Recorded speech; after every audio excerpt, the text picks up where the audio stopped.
Assalamualaikum warahmatullahi wabarakatuh. Waalaikumsalam warahmatullahi Waalaikumsalam wabarakatuh. wabarakatuh. A'udzubillahi minasyaitonirrajim. Bismillahirrahmanirrahim. Alhamdulillahirabbil alamin wa bihi nasta'in wa ala umuri dunya waddin. Wassalatu wassalamu ala asrofil anbiya'i wal mursalin wa ala alihi wa sahbihi ajmain. Allahumma rabbis shrahli sadri wa yassirli amri wahlul 'uqdatam min lisani yafqahu qawli. Amma ba'du. Yang saya hormati Ibu Hajah Debibik Nabilatul Fauziah LCMA sebagai dosen pengampu, dan yang saya hormati teman-teman yang ada pada Zoom ini. Puji dan syukur kita panjatkan kepada Allah Subhanahu wa Ta'ala, karena hidayah dan limpahan karunia-Nya kita dapat berkumpul hari ini, serta tak lupa kita panjatkan salawat dan salam kepada Nabi dan Rasul kita Muhammad Sallallahu Alaihi Wasallam. Oke, sebelumnya terima kasih kepada teman-teman yang telah menyempatkan waktunya untuk berdiskusi pada hari ini. Kami dari Pendidikan Agama Islam akan menjalankan tugas PKM, yaitu pengabdian kepada masyarakat dengan materi hadis tentang ta'un adalah kesyahidan. Saya Ervina Sari sebagai moderator, dan ada teman saya Fajriah Nuraini, Zakira Hasna sebagai pemateri, Iis Ismatul Aliyah sebagai pemateri, Ilma Fauziah sebagai pemateri, Ihsan Sayuti sebagai pemateri. Untuk mempersingkat waktu, alangkah baiknya kita mulai saja. Pemateri pertama yang akan disampaikan oleh Saudari Ihsan Sayuti. Waktu dan tempat saya persilakan.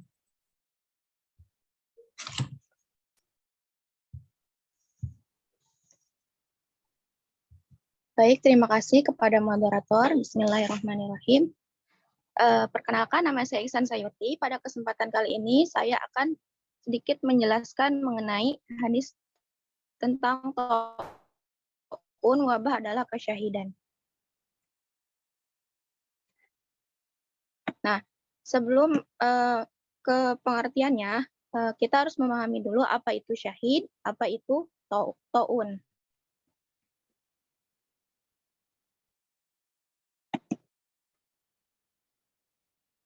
Syahid secara sederhana adalah seorang muslim yang meninggal ketika berperang di jalan Allah untuk menegakkan agama Allah dengan penuh kesabaran dan keikhlasan untuk mendapat ridho Allah Subhanahu wa Ta'ala. Kemudian ta'un adalah para ulama sepakat bahwa ta'un adalah salah satu bentuk jenis wabah gitu ya, yang dikenal pada masa Khalifah Umar bin Khattab, yaitu pada tahun 18 Hijriah atau 963 Masehi. Ta'un itu adalah sebuah penyakit yang berupa benjolan gitu ya, pembengkakan yang terjadi pada bagian lunak tubuh manusia. Bisa di bagian ketiak, kemudian pangkal hidung, atau di belakang telinga manusia, yang nantinya pembengkakan tersebut akan menyebar ke organ-organ vital manusia seperti jantung, kemudian paru-paru, dan anggota organ lainnya, yang mengakibatkan rasa sangat sakit gitu ya, kemudian terasa sangat panas, kemudian menyebabkan mual, muntah, kemudian menyebabkan rasa haus yang sangat haus gitu ya, dijelaskan oleh para ulama gitu, sehingga banyak orang yang terkena ta'un itu pasti akan mati. Nah, kaitannya apa sih syahid ta'un dengan syahid itu gitu ya? Bentar.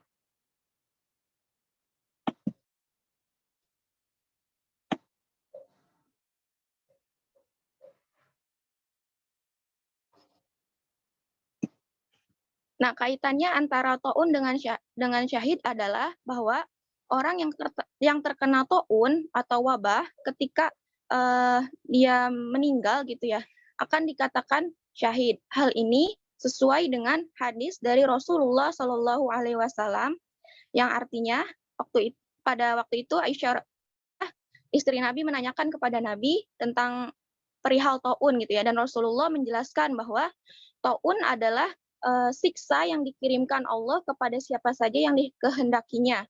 Lalu Allah menjadikannya rahmat bagi orang mukmin. Tiada seorang hamba yang tertimpa taun, kemudian menahan diri di negerinya dengan bersabar, seraya menyadari bahwa taun tidak akan mengenainya kecuali apapun yang telah Allah tetapkan bagi dirinya, melainkan baginya pahala seperti pahala orang yang mati syahid. Hadis riwayat Al-Bukhari nomor 5734. Nah, dari hadis ini menjelaskan bahwa orang yang terkena wabah taun ketika eh, dia akan ketika dia bersabar dan sebagainya, maka dia bisa dikatakan syahid.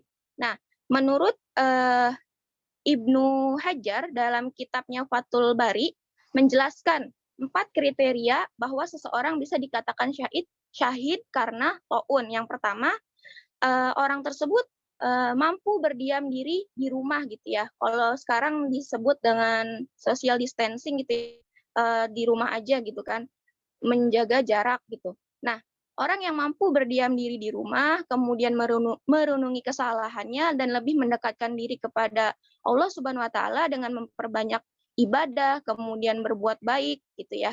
Walaupun terkena wabah, hatinya tetap tenang, tetap dalam keimanan kepada Allah Subhanahu wa taala.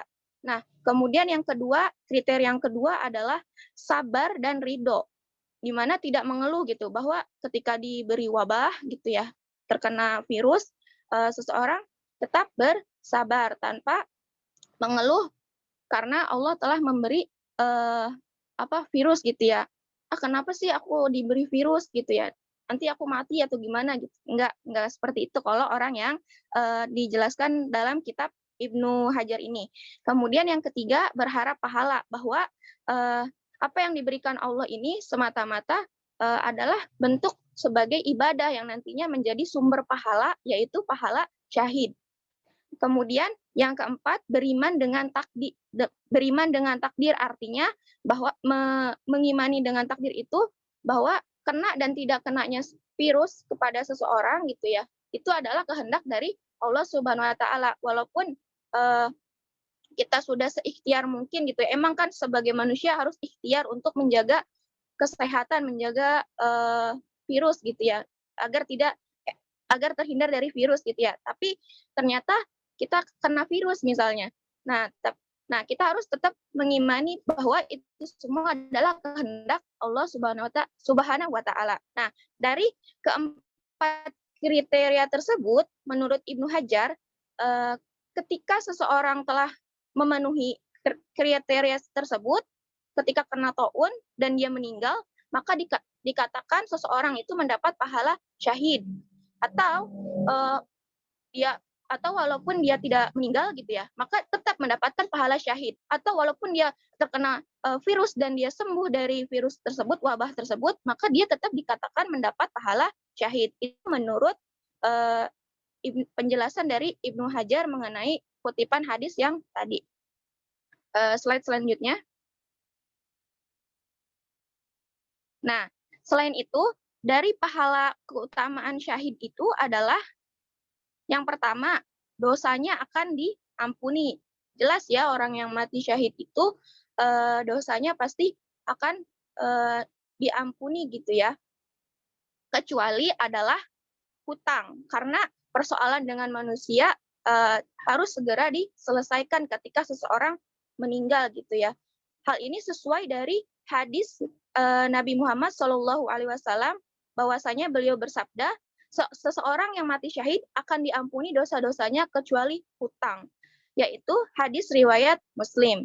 Yang kedua, diperlihatkannya surga. Nah, keutamaan dari yang mati syahid ini adalah sebelum dia dicabut nyawanya oleh malaikat Ijrail, dia telah diperlihatkan gitu keindahan surga. Kemudian dia akan ditempatkan di mana, di dalam surga, dan para malaikat juga menyaksikan ketika dia dicabut nyawa. Itulah keutamaan orang yang mati syahid.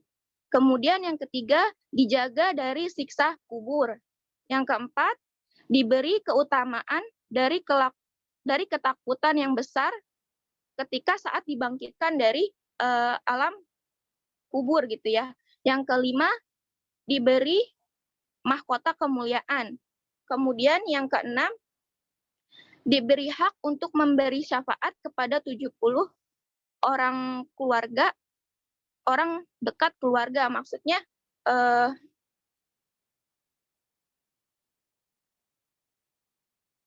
mohon maaf. Yang keenam, dinikahkan dengan 70 bidadari, 72 bidadari, dan diberi hak untuk memberi syafaat kepada 70 orang dari keluarganya. Menikahkan 72 bidadari di sini bukan berarti hanya berurusan dengan pernikahan yang seperti di dunia gitu ya, tapi maksudnya adalah akan dilayani gitu ya. Kalau laki-laki kan akan dilayani oleh para bidadari di surga, bukan berarti ke arah ke pernikahan saja gitu, tapi ketika kita mau apa di surga gitu, insya Allah pasti dikabulkan dan dilayani gitu. Kemudian selain itu kita juga dapat membawa pertolongan bagi keluarga kita kepada 70 orang keluarga kita dapat membawanya ke dalam surga insya Allah. Menurut hadis riwayat At-Tirmizi dan Ibnu Majah. Slide selanjutnya.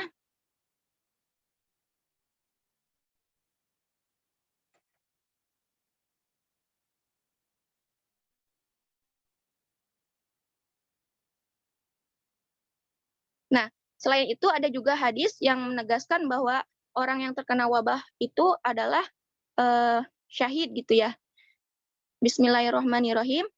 Haddatsana Hamid bin Umarul Bakrawi, haddatsana Abdul Wahid yakni bani Ziyad, haddatsana Asimun an Hafsatan binti Sirina qalat qala li Anas bin Malik bima, maaf nggak kelihatan sebentar.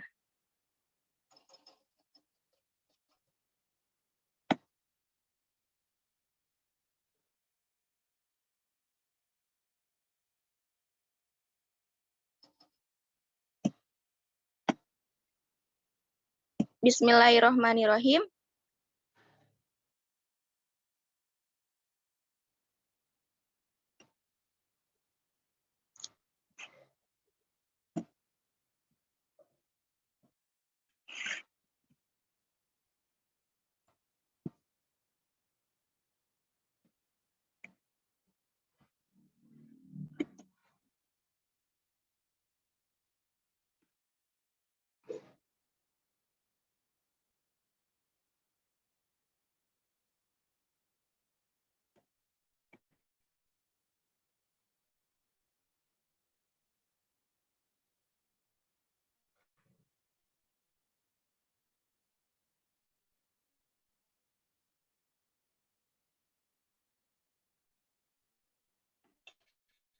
Haddatsana Hamid bin Umarul Bani Ziyad, Hassatan binti Sirina qalat qala li Anas bin Maliki bima mata Yahya bin Abi Amrah qalat qulta biqaun qalat faqala qala Rasulullah sallallahu alaihi wasallam at-ta'una syahadatun likulli muslimin, rawahul Muslim.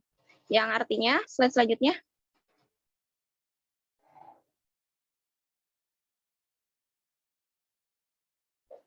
Menceritakan kepada kami Hamid bin Umar al-Bakrawi, menceritakan kepada kami Abdul Wahid bin Ziyad, menceritakan kepada kami Asim dari Hafsah binti Sirin. Ia berkata, Anas bin Malik berkata kepadaku, Yahya bin Abi Amroh meninggal karena apa? Aku bertanya, karena taun lalu Anas berkata, Rasulullah Shallallahu Alaihi Wasallam bersabda, Taun adalah kesyahidan, dihitung syahid bagi setiap muslim. Hadis riwayat Muslim 4944. Jadi begitu banyak gitu ya cara seseorang bisa mendapatkan pahala syahid ketika bisa dalam bentuk terkena wabah gitu. Jadi tidak hanya dalam bentuk peperangan saja gitu. Seseorang bisa dikatakan meninggal dan mendapatkan pahala syahid gitu. Mungkin itu saja yang dapat saya sampaikan. Kurang lebihnya mohon dimaafkan. Saya kembalikan kepada moderator. Terima kasih. Terima kasih kepada Saudari Isayuti yang telah menyampaikan materinya. Selanjutnya yang akan disampaikan oleh Iis Ismatul Alia. Waktu dan tempat saya persilakan. Ya baik, kepada moderator. Assalamualaikum warahmatullahi wabarakatuh. Langsung saja di sini saya akan menjelaskan sedikit syarah hadis yang tadi sudah dibacakan oleh Saudari Ihsan.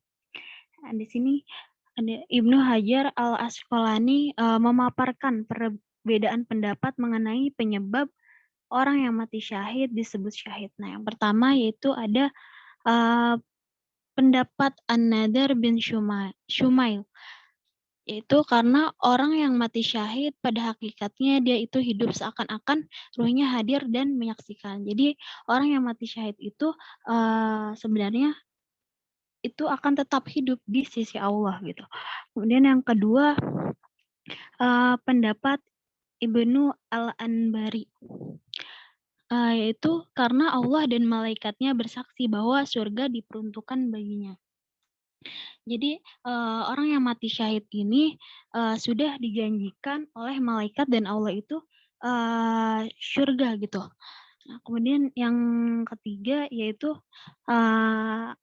ada pendapat lain karena saat ruhnya keluar dia menyaksikan banyak karomah untuknya atau dia menyaksikan keselamatan dirinya dari api neraka atau saat kematiannya dia tidak menyaksikan apapun kecuali malaikat rahmah atau karena pada hari kiamat dia menjadi saksi diutusnya para rasul atau malaikat bersaksi akhir yang husnul khotimah baginya atau karena Allah bersaksi niat baik dan keikhlasannya dan lain sebagainya.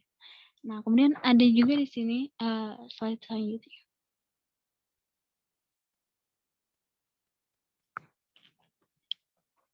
No, Ibnu Hajar juga menyebutkan beberapa hadis yang menjelaskan macam-macam kematian yang termasuk ke dalam syahid. Nah, di sini ada hadis Abi Malik Al-Asy'ari secara marfu.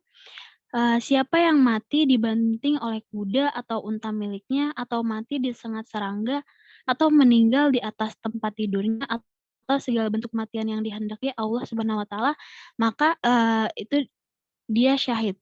Nah, jadi contoh misalkan yang dibanting oleh kuda, kan ketika peperangan waktu pada zaman Nabi mereka menggunakan kuda. Nah, dengan tidak sengaja ketika ia kebanting terus meninggal, itu juga termasuk ke dalam mati syahid.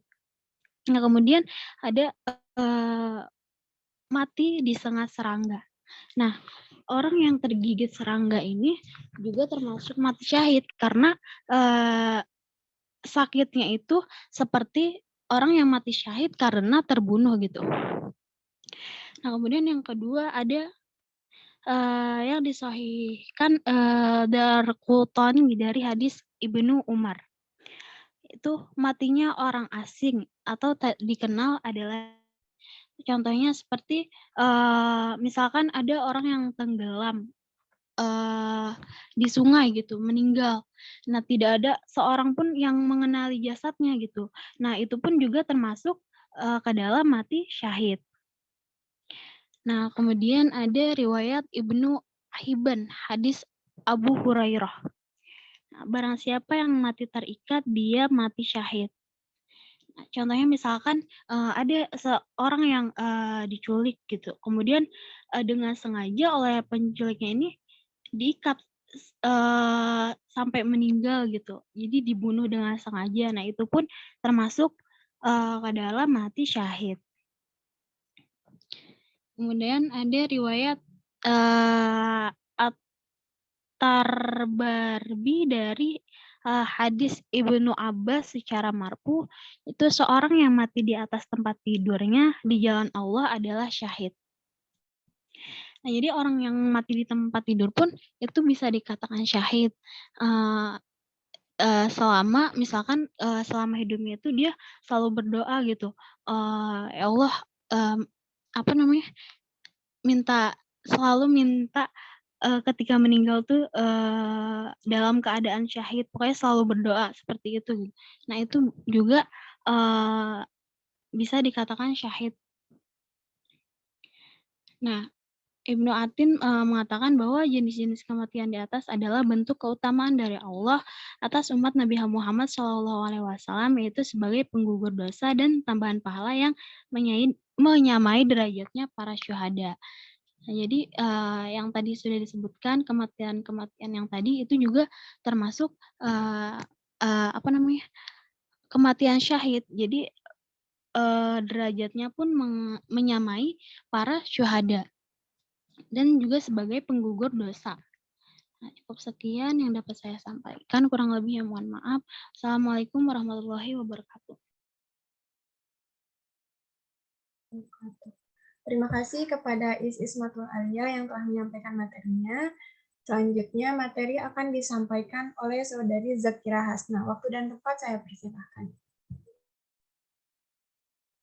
Baik, bismillahirrahmanirrahim. Assalamualaikum warahmatullahi wabarakatuh. Sebelumnya terima kasih kepada moderator. Di sini saya akan membacakan komentar Ibnu Hajar bahwa kematian yang terhitung syahid di atas tidaklah sama tingkatannya.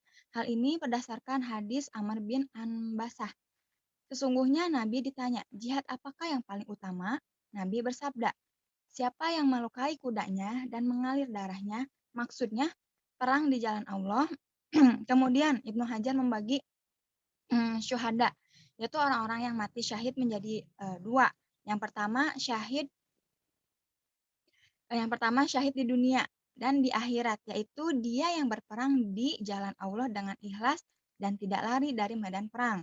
Yang kedua, syahid di akhirat, yaitu kematian-kematian yang telah disebutkan di atas, mereka diberikan pahala seperti pahala para syuhada atau mati orang yang berperang di jalan Allah, namun tidak berlaku hukum-hukum mereka di atas. Jadi di sini Ibnu Hajar mengomentari bahwa syahid di sini jika seorang meninggal, tetapi sama dengan jihad, maka bisa dikatakan dia mati syahid. Atau syahid di sini orang yang meninggal pada saat berperang di jalan Allah. Nah, lalu Ibnu Hajar membagi dua golongan para syuhada, yaitu yang pertama syahid di dunia dan di akhirat, yaitu contohnya orang yang berperang di jalan Allah, lalu dia meninggal, maka dia dinyatakan syahid di dunia dan syahid di akhirat. Lalu golongan yang kedua yaitu syahid di akhirat. Nah, di sini mereka yang meninggal tidak termasuk golongan di atas tersebut, tetapi di akhirat mereka memiliki atau mempunyai tempat sama seperti para syuhada. Mohon maaf, slide selanjutnya.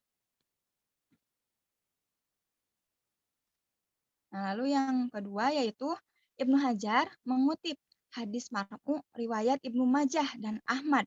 Para syuhada dan orang-orang yang meninggal di atas tempat tidurnya berselisih perihal orang-orang yang meninggal akibat wabah taun. Maka dikatakan, lihatlah Pak, pada luka-luka orang yang meninggal akibat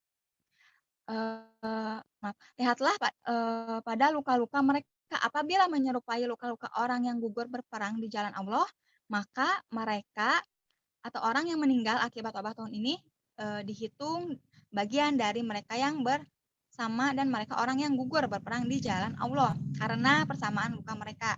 Maka berdasarkan hadis ini penyebutan syahid bagi yang meninggal bukan karena perang di jalan Allah adalah bentuk majas. Jadi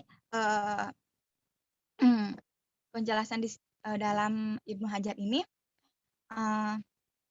jika ada seseorang yang meninggal terluka gitu karena sakit, tetapi luka itu menyerupai luka pada saat berperang. Nah, maka orang tersebut meninggal syahid, bisa dikatakan syahid karena mempunyai luka gitu, luka yang mematikan dan sama persis seperti orang yang berperang. Mungkin cukup sekian yang dapat saya sampaikan, kurang lebihnya mohon maaf. Saya kembalikan kepada moderator. Baik, terima kasih kepada Zakira Hasna yang telah memaparkan materinya. Materi terakhir yang akan disampaikan oleh saudari Ilma Fauziah. Waktu dan tempat saya persilahkan.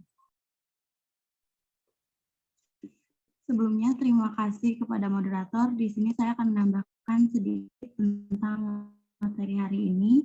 Assalamualaikum warahmatullahi wabarakatuh. Di sini saya akan menjelaskan tentang pelajaran yang dapat dipetik dari materi ini. Di antara rahmat Allah Subhanahu wa taala atas umat Nabi Muhammad SAW adalah menganugerahkan kematian yang menyamai derajat para syuhada. Di antara kematian tersebut adalah orang yang meninggal karena suatu wabah, akan tetapi tidak berlaku pada hukuman yang telah ia lakukan di dunia. Kita bisa mengambil hikmah daripada hadis di atas yang sudah tadi teman-teman saya jelaskan.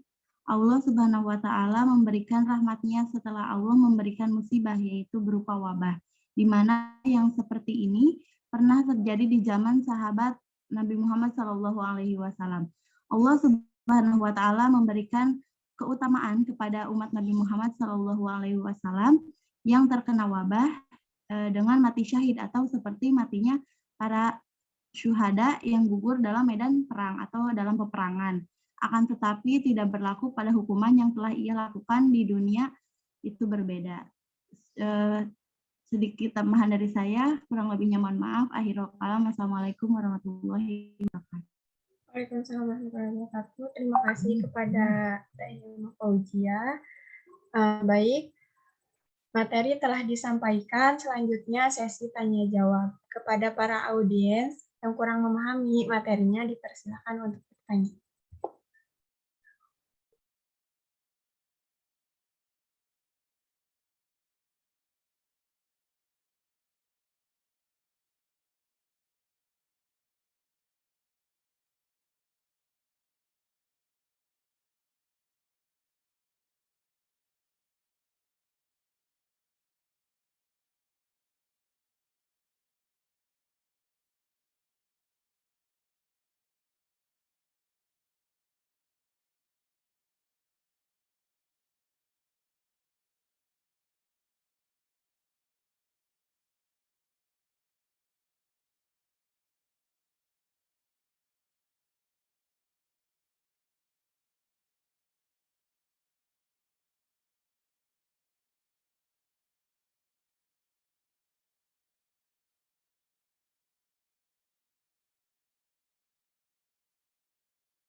Sambil menunggu yang bertanya, kita sesi dokumentasi dulu ya. Boleh untuk para audiens untuk on kameranya.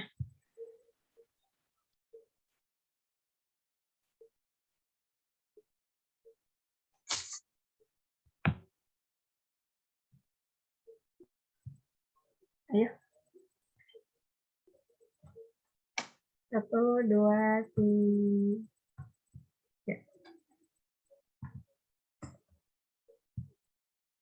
Jadi teman-teman yang mau bertanya dipersilahkan.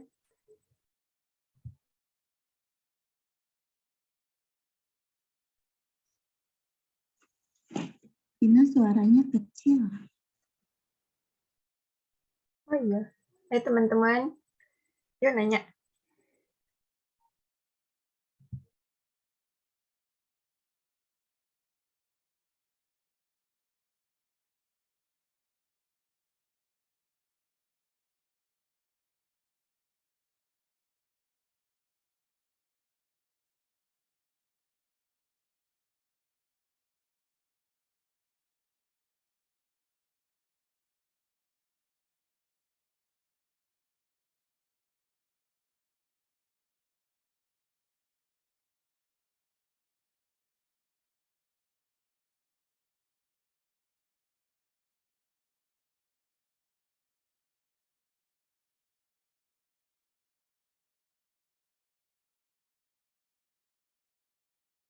Ini tidak ada yang bertanya. Ya udah tuh. Sekian materi dari kami. Mohon maaf apabila ada perkataan yang kurang berkenan atau sulit untuk dipahami, karena kita masih belajar. Terima kasih yang sudah hadir di sini, menyempatkan waktunya. Sekian dari kami. Wassalamualaikum warahmatullahi wabarakatuh. Waalaikumsalam warahmatullahi wabarakatuh.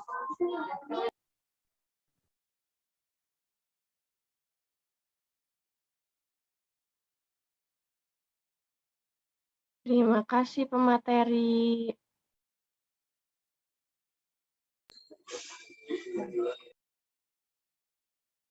Sama-sama. Sama-sama.